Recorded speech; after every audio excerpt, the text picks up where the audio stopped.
the cloud. Okay, so we're recording. I am delighted to be here today with Greg Bennett, who is a user experience researcher. Hi, Greg. Hi, Anna. Thank you for joining us here at the campfire. Thank you. And so, as you all know, the Campfire series asks linguists to think about the ways in which they're bringing their skills and training in linguistics to kind of solve the big challenges of our time.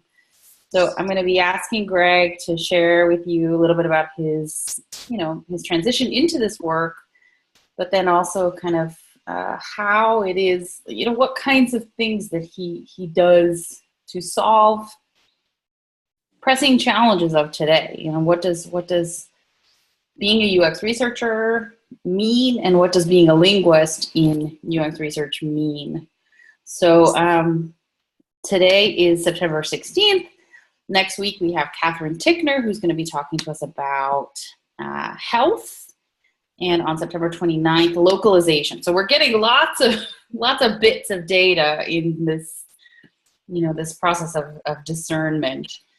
So Greg, let's hear about being a UX researcher in your sector of the world. Sure. I guess sort of like an introduction to myself. I studied linguistics with Anna at Georgetown for about 4 years, and my focus was mostly on interactional sociolinguistics with a bit of an intersect with language pedagogy.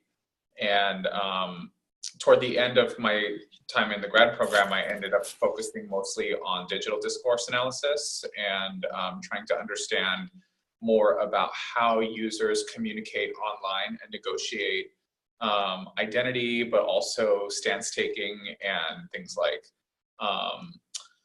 contextualization cues without voice in sort of these synchronous interactions. So my master's paper was on how Japanese users on Twitter convey contextualization cues in keys such as like teasing and playfulness. Using textual variation. And so that was sort of like my original, I guess, foray into the world of tech, sort of, without even really thinking about it. Like, my interest was always in, okay, how do people communicate online? How can we leverage what we know in discourse? And sort of like evolved from there. How do we take what we know about discourse and what we know about conversation and start to unpack the phenomena that we see online. So I did that in school, and then I took a year off after I graduated to kind of, find the self, so to speak. I, traveled around the world, started studying some yoga, writing poetry, all the really California things after I had moved on. And music too, right? Yes, yeah, songwriting, all that stuff. And then after about a year and my savings run out, I was like, all right, it's time to figure out how to pay for things again. I thought, wouldn't it be interesting to kind of see what's out? I started off teaching as a ESL teacher at a college here in the Bay Area, because as a graduate student, all I ever was an RA, and I never got to be a TA. And I thought, okay, it'd be kind of interesting to teach. And about maybe, I would say, halfway into my first semester teaching, Anna actually had reached out to me and said, I just heard about a role at Microsoft where they're looking for a researcher who knows something about conversation and something about ethnography. And I was like, I wonder who lives in the Bay Area and knows something about that. So, and I knew you had experience in ethnography because you'd worked on my ethnographic research project, Talking Business. Absolutely. I mean, that's where I learned ethnography. That's where I learned my fieldwork chops, really.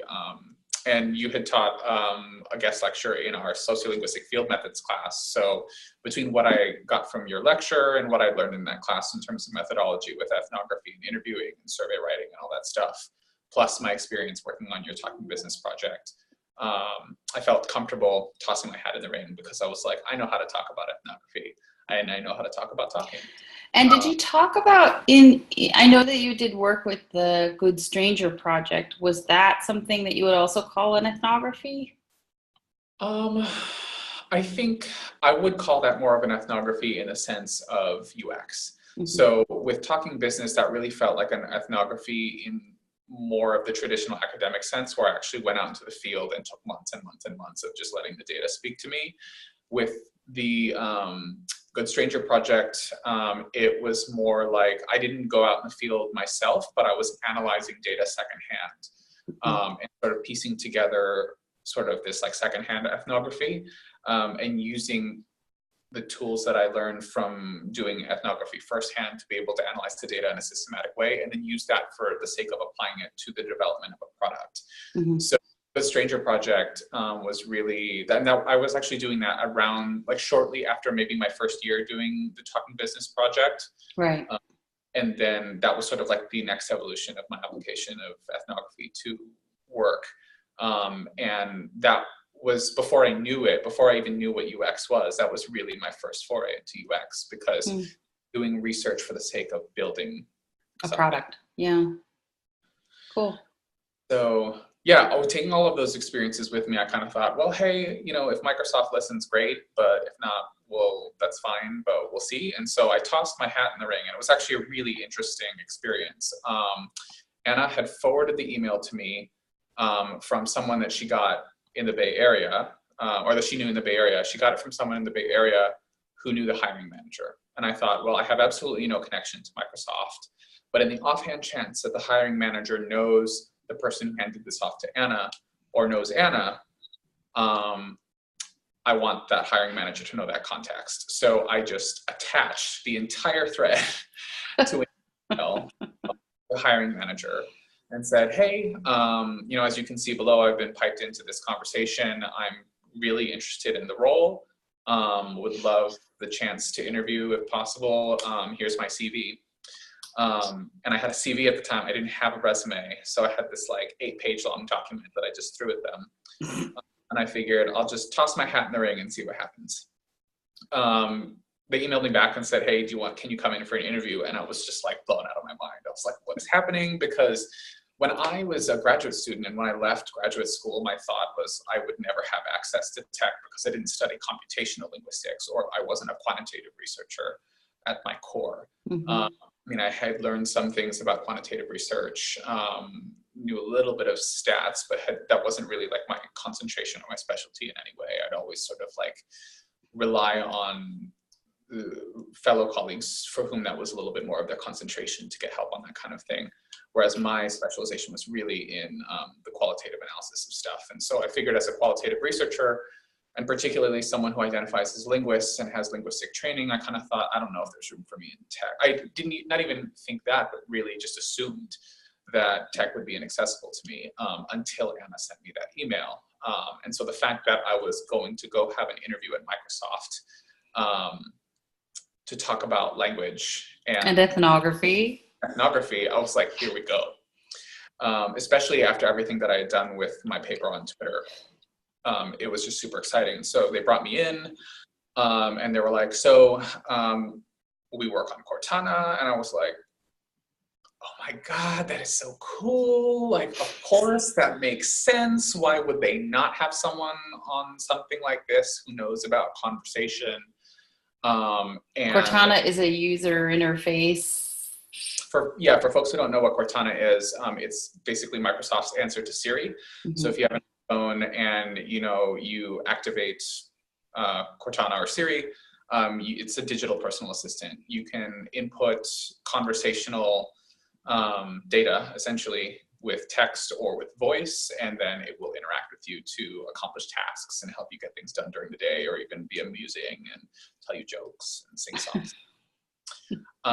And Cortana gets its name from the game Halo, and Halo is made on Xbox, which is a subsidiary of Microsoft, and that's where they got the name from. And so I played Halo when I was in college, so I knew all of the sort of legacy there, and I was like, oh my God, this is so cool on so many levels. Like, where's Master Chief? They were like, wow, you're more of a nerd than we are. I remember telling them in my interview, I was like, because they were telling me the types of things that they would need, and I was saying, here are all the ways that I think I could help you with this. Here are all the tools in my toolkit that I think would be able to work. At the time, I mean, it was my first interview. I didn't even know what UX was. I just interviewed. I didn't know anything about this field. And it was also my first corporate interview. So like, I didn't really think, like looking back, I said things that maybe I wouldn't say now, where I had revealed a lot of my ideas about how they could tackle the problem. And I've heard from other researchers who interview, sometimes they'll give their full synopsis of like, here's how you should tackle this problem. And then sometimes that doesn't work out so well, but like for various reasons. But it seemed to work in the situation where it showed that I had the capacity to analyze and to assess and troubleshoot on the fly. And they saw it as relevant for the problem space that they were working in. And at the end of it, I just said, and this is another thing I probably wouldn't say ever again in an interview, but I said, just so you know, as a researcher, I would have given my left arm to do research like this in school. And the only reason I wasn't able to is because there's no way I could have the budget to do something like this. So to know that, or institutions like Microsoft who have the budget to do something like this are investing in it and see the value of it, it just makes, even if you don't hire me, it just makes me feel good to know that someone out there in the world is doing this research. Why wouldn't you say that in an interview now? Because they'd have an excuse not to hire me. Like, oh, well, it's good that people are doing this work, so let's not hire him. I mean, I might say something to that effect, but not in those words. Like, oh, you don't hire me. I would be like, no, you need to hire me so I can do this work. I see. But so more like you would hit harder how they need you, not that you need them. Or at least I'd reframe it as opposed to like, this work should be done, and reframe it in terms of more agency on my part. Yeah. Work. I see that. By saying like, oh, even if you don't hire me, it already creates that implicature. I see. I got it. I caught up with you. Of like, okay, all right, you're not, oh, well, we don't need you. And at the end of the day, my goal was like, obviously I'm happy that anyone's doing this research, but I want to be the one doing it. Yeah. So but I think you conveyed enthusiasm, which is probably what won out. Yes, and that was the feedback that I got at the end. So like when I was leaving the office and the hiring manager escorted me to the elevator, she was like, I just want you to know that you're a really good storyteller. And I was like, Anna. The power of narrative. I sat down and I told them the stories, the same ones that I just covered with you, about my work in Talking Business and the Good Stranger Project, as well as the Twitter stuff. And then later on, when they made me the offer, I found out later, they were like, he was just really enthusiastic, even though he's in the field or whatever. Right. He just seemed so excited to work on this stuff. And it was funny because they had actually found the project that they were recruiting for kind of boring. So they were like, yeah, thinks it's the coolest thing in the world. Let's let him do it. And so I started at Microsoft, and during that time, I just assumed that I'd been hired to do conversation stuff, which I was. But my title was design researcher. And I was like, I don't know what that means, but all right, whatever. I'm getting paid. I get free food. It's Microsoft, and I get to work on something that I never thought I'd get to work on outside of a doctoral program, or even with a doctoral program, because I'm like, where am I going to get the funds for this? So at some point, there was a senior researcher who was there already. And she kind of took me under her wing, and I'll always be forever grateful for that, because where I am now, if it weren't for her. But she was like, yeah, so this field is called UX. We do user research. This is what that means. Our job is to, and I realize I'm telling this as a story now, and I should probably define those things for you all. UX stands for user experience, which is really in a broad sense, companies see it as the design team, where people who design not only the front end or like the UI or whatever you see in terms of when you visit a website, but the thought processes behind the strategic interactions that they actually design. So why do we use a button instead of a swipe? Or Why do we hide this as opposed to showing it up front? Why do we make it collapsed when you land on the page as opposed to fully expanded? Not just the fact that you can do those things and that we've arranged things in those ways, but the why behind it. Like, okay, all right, we use a button, or we use a swipe instead of a button because this is going to be on mobile, and users who use mobile have more, like awareness with this type of interaction. Or we are trying to convey the idea of steps in a process. So if you swipe, you're literally reading it from left to right, and it creates that more of that steel thread. Or like, we want it to be collapsed when you land on the page, because the important thing is getting the header, not necessarily all of the content. And if you need to go deeper, you can. Or we want it expanded because they really need to know what's inside as opposed to what's not. That's UX, trying to understand why things are designed the way that they are, not just for the sake of beauty, but for the sake of expectations of the person who's coming to the product. Yeah, and also for the sake of optimization and understanding that optimizing an experience for users is culturally relevant. And that's where the research part comes in, where designers, they bring to bear their understanding of design thinking and service, design of a service, design of an experience, design of a product, in terms of best design practices, what it means to, like, if you put a button here, what is that going to cause the user to do? And you can understand that interaction, but the other half of that question is, well, is that good, is that bad, and why? And that part comes from, that's where the researchers come in. And so in the world of user experience or UX, you'll hear about several types of different researchers. You'll hear about user researchers, UX researchers, design researchers, and usability researchers. And so that is really sort of, UX is a relatively new field, right? Linguistics has existed for at least, 60 years. Design research, maybe 20, 30. So it's still relatively new. And linguistics, by as we know it right now in terms of all the different but yeah, design and UX, it's relatively new. People talk about it in a bunch of different ways. And so researchers have a bunch of different titles. And that was something that was incredibly bewildering for me when I had started corporate, where I was just like, the only titles I know and care about are adjunct, assistant, and associate. Or maybe distinguished. Like the rest of this, I'm like, what does it mean for you to be a such and such analyst? Like, what does that actually mean? And I just realized, I'm like, before I realized it, I was doing my own ethnography of the world of UX, like the ethnography of user experience. What does it mean to be a successful user experience professional? And part of that meant learning how to talk and present myself like a UX professional, like not just a researcher, but a designer, because research, it can be, so one of my colleagues is now taking a picture of me because of the setup that I've got in the conference room. But you did a UX hack, you said. The setup is very... It is. I can't wait to see all the comments that come out. Our channel work. Awesome. So how do you present yourself as a UX professional, as a design professional? What does that mean? It means, I guess it's got a lot of layers. I think the way that I think about it at first is really more from the perspective of a researcher.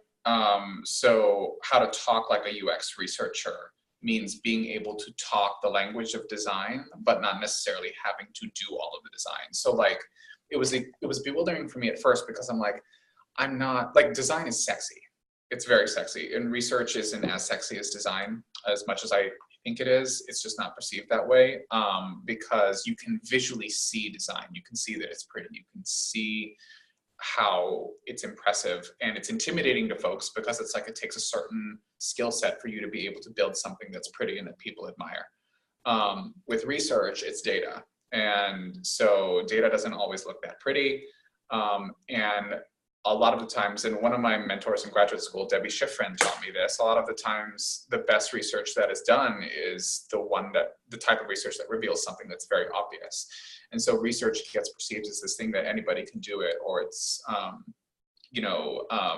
simple. We make it look, and that just, I guess, just does get perceived as quite as sexy of a way. But being able to figure out how to frame that in a way that makes it relatable to designers. So like, I remember when I was at Microsoft and I talked about complementary schismogenesis. People were like, what now? And why would you use big words like that? And I even experienced it a little bit today. I was talking to people about stuff and they kind of had this look on their face and I was like, I got too nerdy. Where we're very nerdy. And as researchers, in a different way than designers, because designers are also very nerdy in their own way, but we're very nerdy about data and theory and whatever. And that one thing that I forgot about that is that it can seem it can create distance, obviously. So like, because there's no shared common ground there, the stance that you end up taking is misaligned with whoever your target audience is. So if you're trying to sell yourself as a researcher and you align yourself with other researchers, you end up disaligning yourself from designers, and generally the designers are your stakeholders. Those are the people who you have to sell to in order to become part of a design organization. You have to figure out how to frame your research and your skill set in terms of being able to help. So you weren't even at this meeting, but I went to a recent meeting of the Bay Area Industrial Linguists, BAIL, and Nancy Frischberg was talking about something that you had taught her. You had told her about that, like, for you had told her that one of the best ways that you use your linguistic training is to know how to offer your insights in a culturally appropriate and relevant way. So that your ideas, so she talked about it in terms of bugs. And I had to ask what that meant because I am not in your world. So she was bewildered that I didn't understand about bug and feature and all of these things. But that, your insights, you know how to frame them and you know how to argue for them and you know how to advocate for them in culturally appropriate ways. Yeah. And that's actually, that's exactly where I was going to go next. I see it, at first I found it incredibly frustrating, and I find it interesting that Nancy said, can you see me now? Okay. I find it interesting that Nancy said that I taught her this, because I would have said that she taught me this. When I had started in the world of UX and was still super, super new, I mean, I'm still quite even newer than I am now. I went to Nancy for advice on like, how do I was like, all right, from one linguist to another who has moved from linguistics to user research, how do I talk like a user researcher? And I think at that time I was on the cusp of discovering that this is how you do it, in that I was like, I have to figure out how to talk like these people. Like I started as a linguist who wanted to figure out how to talk like a user researcher so I could convince user researchers to accept me as one of their own so I could get a job. But then another part of user researchers world is that they have to be accepted as design professionals so that will let them into their world. And so that your insights get implemented. Yes. From there, so it's like literally it's cross-cultural communication, and you zoom out from microculture to like a larger culture. So started as linguistics, then to user research, then to UX, user experience as a whole. And then how do I end up advocating UX as a whole within a larger organization of a company? So like I make these recommendations, the designers are behind it, but maybe product management isn't, or maybe like the people who actually have a say for what the product, website, app, whatever it is, ends up becoming, whether it's like, okay, we're gonna invest engineering resources in building that thing that research and design says needs to happen. Okay, how do I convince that product manager to prioritize those resources? How do I convince the engineers, like, hey, you really need to do this. I'm asking you to do tons of work that's going to put a ton of stuff in your backlog or your list of things that you need to do for the rest of the quarter. You have to convince them to do it in some way. So in those regards, I'm like with the engineers, I'm kind of like, if you build this, people will use it, or they will enjoy using it, or it will increase usage, and framing it that way for both the product managers, PMs, designer, or you call it the engineers. So we're kind of talking about the why, right? The big why, why the work that you do matters.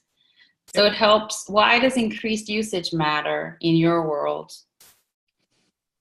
Well, without users, we have no product. And that's got a bunch of layers. It's not just like, oh, we don't have people to design for. It's also, we don't have money for our company because we don't have anything to sell because people are. So at the end of the day, another big challenge for me was like coming out of academia and into an industry space. I had to start thinking about business, and I was like, I don't know anything about business. And then I thought, well, actually, I did an ethnography of business. So what did I learn there? Talking business. Yeah, I was like, what did I learn about? And it's just weird looking back now, thinking about how all the pieces strangely and beautifully fit together in this like almost creepy way. But in the ethnography, it's like, I was thinking, I'm like, I had this whole analysis about how, like, what's important to them and how do they, like, when I was in the field for doing the ethnography for Talking Business, one thing I knew that people would not listen to the professor's lectures. And I was in a class observing business folks who are executives. And they're taking up this like master's program to excel further as executives. And then I noticed that more and more time, like the norm there was multitasking. So people would be on their computers, on their phones, doing other stuff because they're busy, they're executives, they're managing things. And then the time when they would look up from their phone or their computer at the professor was when the professor was telling a story. People don't care about theory. They don't care about data, they care about narrative. Because narrative is what relates one human to another. It creates that connection between two parties. And so that's when I started realizing the lesson is still the same here. It's one thing for me to go in there and be like, all right, so here's all the data saying how it's going to increase usage or how it's going to affect the users in this way. And that's why we need to do it. And people's eyes just glaze over. Or I play the recording of someone who I talked to in the field where they tell us the story about how this worked for them. And then people look up, then people listen, then people, take it in and they have that visceral response because they can relate to it, because it's a narrative, because it's a human voice. And once I grab their attention that way, then that's when I like sneak in and put in all the like data, which is exactly what that's exactly my recommendation to those professors when I was in ethnography for business.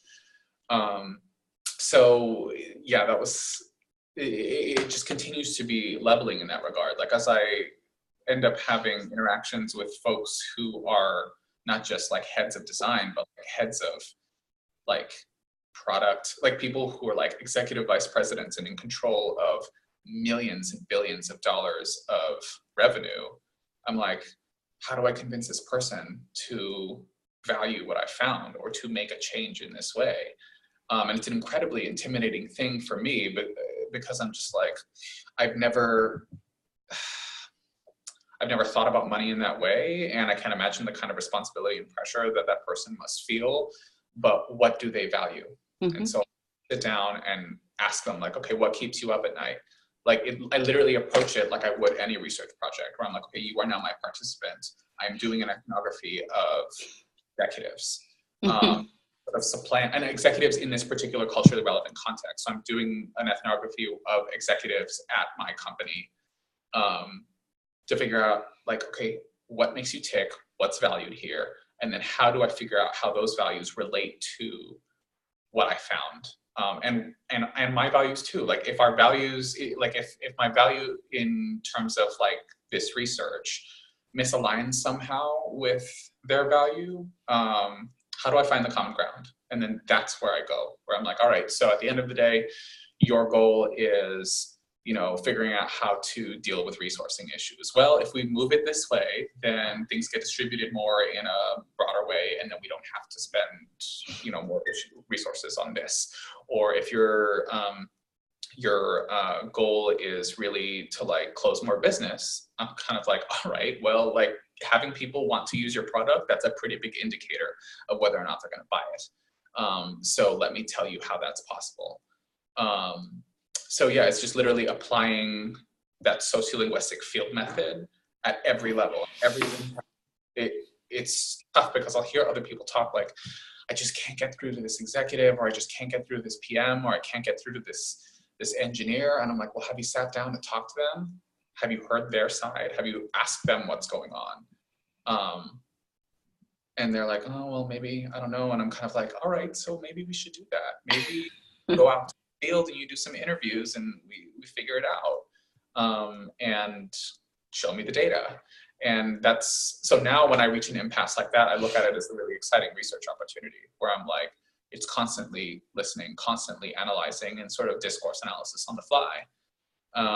And then figuring out how to pair things in that way. So I think as a user researcher, it's not just about the research methods that you bring to the table to conduct research studies, because that's part of the job, but it's also bringing your research methodology and your linguistic methodology to the table to be able to research your environment, where it's the ethnography of everything around you, not just the ethnography of your users.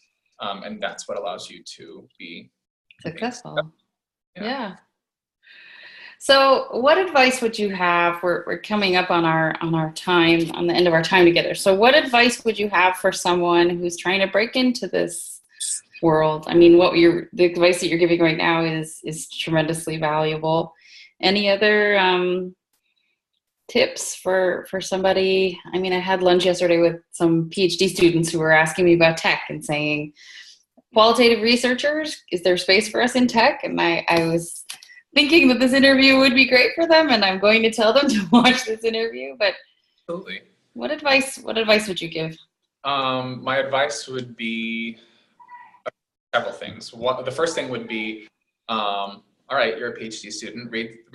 There's a ton of art, like it's literally like just my advice is, and I'm obviously biased by my training, but conduct an ethnography. Like literally, I will tell people, do an ethnography of UX.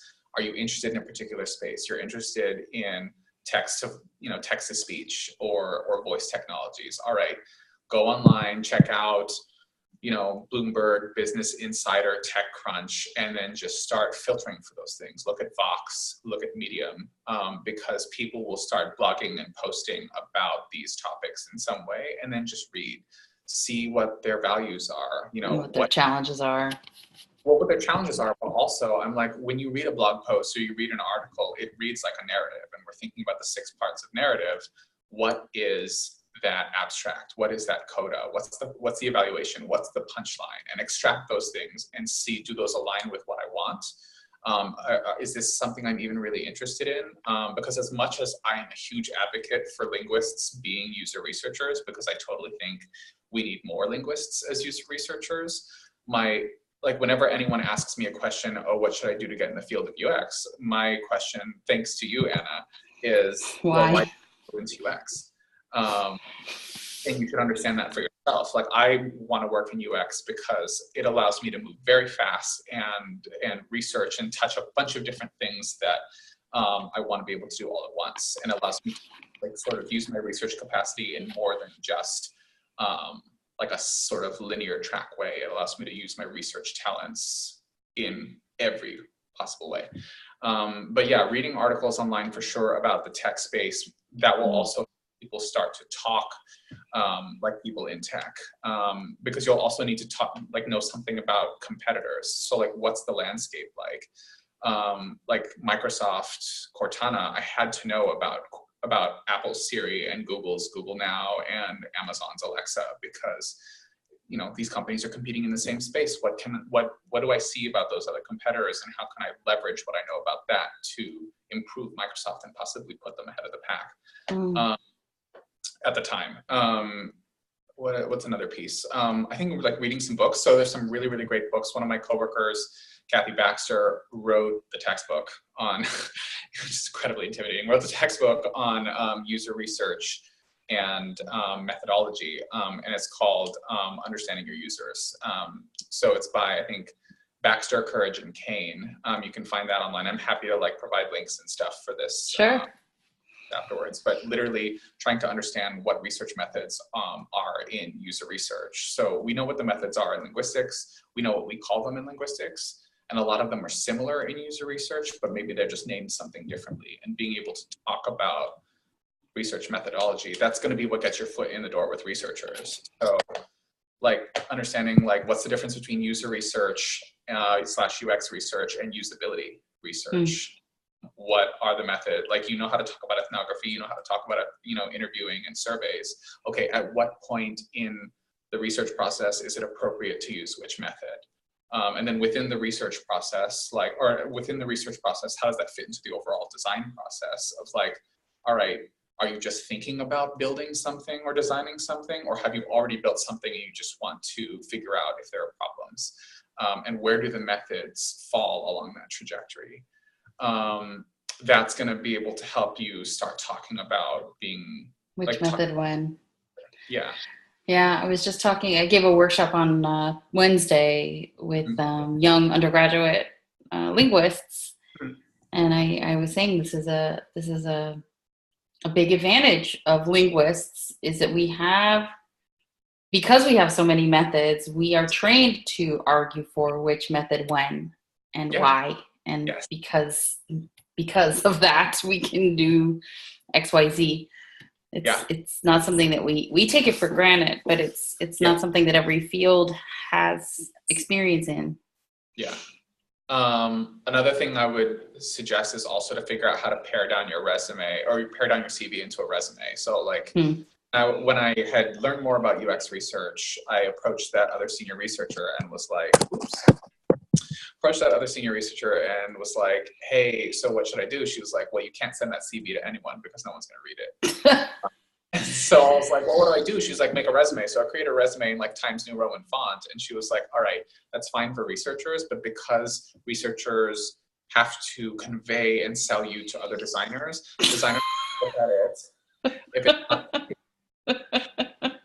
and that was a huge intimidating challenge for me, as I was like, how do I get this to look pretty? Designed, So I started, like, if you know people who know something about design, hook up with them and say like, hey, can you help me out? If you don't, then start looking around online and see how different people have templated their designs. Figure out how to use color to your advantage. Figure out how to size things like headers and create a lot of white space. White space is important. So like one thing I've noticed that I practiced when I was in academia that I've had to very much like disentangle and sort of strip back is my need to fill the page with a ton of words. I think on average, so like when I'm hiring researchers, I look at headers, I look to see where they're currently at, and I look at the verb that's at the front of any bullet in the paragraph for maybe like the first job. Things like that, where I'm like, all right. What are you looking for? Something that shows agency. So like there'll be people who said, what are some good examples? Like the verbs that I'm looking for are things like collaborated or impacted or strategized or something like that. Something to show like, all right, this was my role. And another thing that I've noticed in the interview process with folks who are coming, like, and this is all researchers in I think in any capacity. There's the academic we. So like when we talk in papers like that, we can say we found blah, blah, blah. And the first interview question comes out of anyone's mouth who's not a researcher or even a researcher would be, well, who is we? Like, was it you and your manager? Was it you and a bunch of other researchers? Oh, it was me and like a couple of researchers. Okay, all right. So in that process, what did you do? What did you do? Exactly. And then so figuring out how to sort of tease that out. Another piece of it would be like, if you have another question I get a lot is, oh, I have absolutely no user research experience. How do I get some since I am like new to the field? Contracting jobs are really great. Like usability testing, when you look up what that is, it's not hard and everybody wants it. And it's a great way to get your foot in the door with user research, and people will contract people out for that.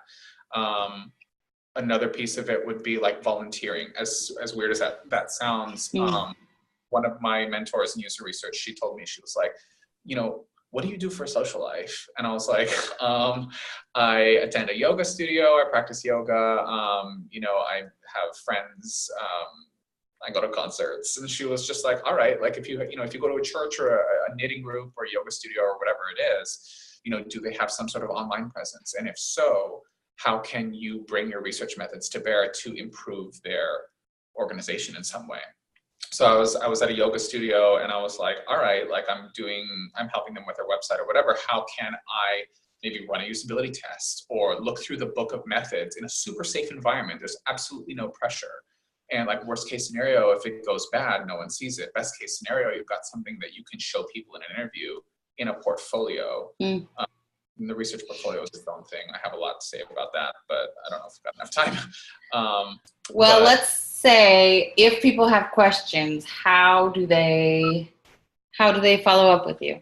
If somebody were to want to ask about a portfolio, say.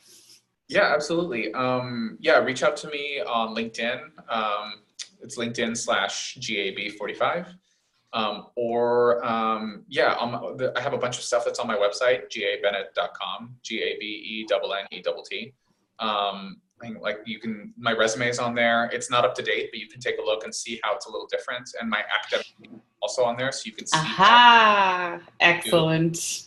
And it's got examples of like my academic and my professional research.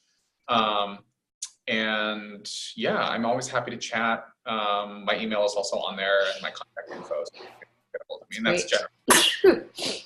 Sorry, I just sneezed. So thank you, Greg.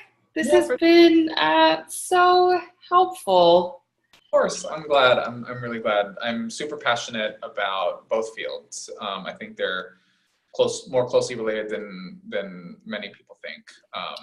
And I'm always happy to just sort of pay it forward. I wouldn't be here where I am now if it weren't for you, Anna. And I hope to continue to practice what you preach and pass that on to other people, and hope to continue to. Here's to what's next, as we say. Well, so yeah, I kind of teased your story. We didn't do the whole what leads to what leads to what leads to what, but I think it's perfect. People can go online and figure it out. They can be researchers to figure out, you know, how did this resume take Greg to his next, you know, he started as a contractor and then what came next? And just conduct photography, do some digging. Yeah, I love it. We're doing it. We're doing it as we speak. So thank you, Greg. Thank you, Career Linguists. Join us Fridays this fall at 1 p.m. Pacific, 4 p.m. Eastern for more stories around the campfire. Bye-bye, Greg. Bye. Okay.